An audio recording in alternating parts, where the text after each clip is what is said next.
Post-fight review to the Renato Moicano and Alexander Hernandez fight. Now, this fight was actually very entertaining.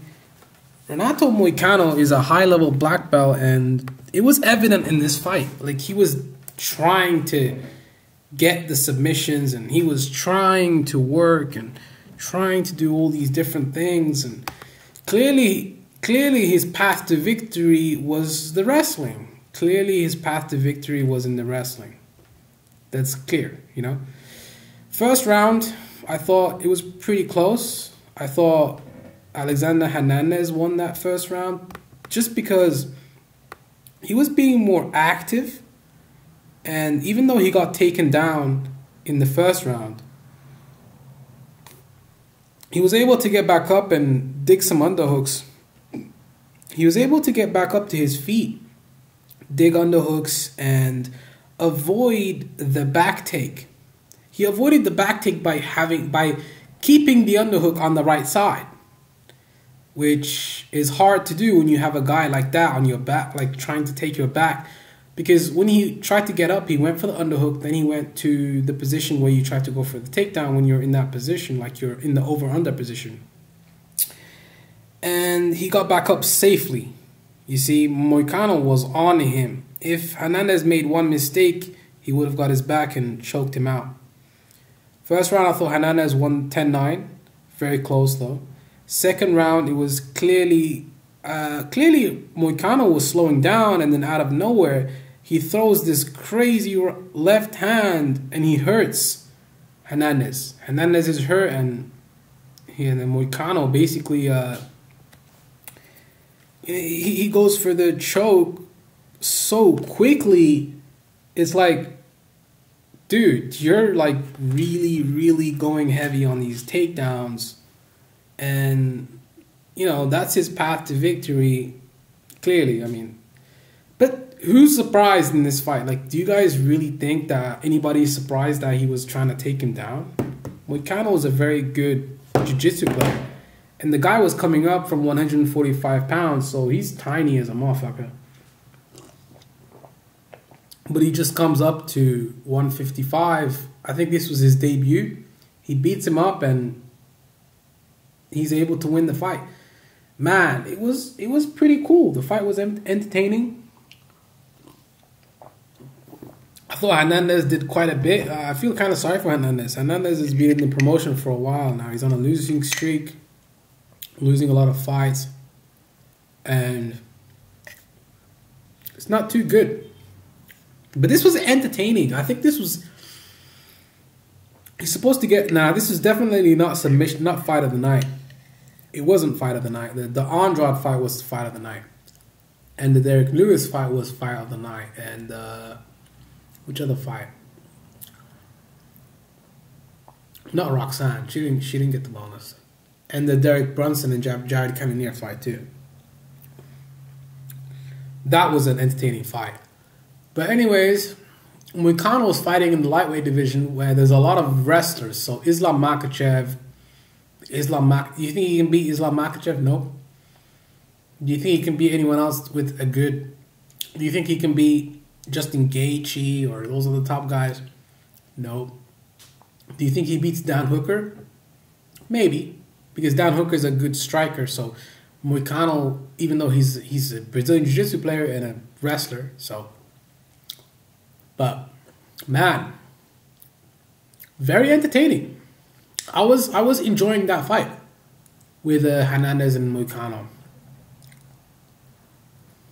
I mean, let's be real. The neck tattoo looks horrendous, but that's what it is. But kind of surprised these motherfuckers get neck tattoos. Like, I don't know. I don't really see the appeal for those kind of things. Perhaps because I'm not a fighter, but there's other fighters that don't have tattoos. Hernandez doesn't have any. But anyways, besides the point, that's pretty much doesn't really matter. But I kind of like the ones on his leg, though, to be honest. But anyways, Hernandez has a really good boxing ability, too. Very good striking. But then he gets hurt. Yeah, but this is the fight game. Like, you can get hurt with one punch and put away. Like sometimes it happens, like the Weili Zhang fight with Rose Namajunas. She fucking clipped her with a high kick and finished her off. Like you get hit with one punch in the right place and it's over. Just like that. Sometimes you get knocked out. Like the Demetrius Johnson and Henry Cejudo fight, the first round. Demetrius Johnson finishes Henry Cejudo. It happens. I think Hernandez shouldn't try to lose confidence with this. Just go back to the gym and work on some things, come back and do some more work and fight someone else that's maybe lower ranked. I don't know what the UFC is doing though. Why are they matching him up with bad matchups? These are bad matchups for him. These are actually really bad matchups because Moicano is a very good wrestler and a Brazilian Jiu-Jitsu player. Alexander Hernandez is a striker. So whenever you put a wrestler against a striker, 7 to 8 times out of 10, the wrestler is going to win the fight. Because the striker won't be able to get back up to his feet.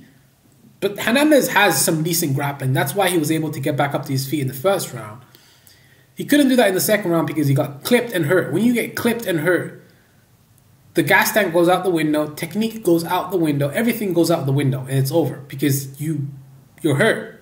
Your gas tank is gone and you're like foggy, you don't know where you are. And I don't think it was that bad for Hernandez, but it was a position that Moicano is so comfortable in, and Moicano capitalized really well when he was hurt. Really, really well. And was able to take him down and finish him, which, you know, good job. Good job to Moicano. Where does he go from here, though? Where does Moicano go from here, though? Who's he going to fight next? Because he's not even ranked, so I think this might even break him into the top 15, maybe. No.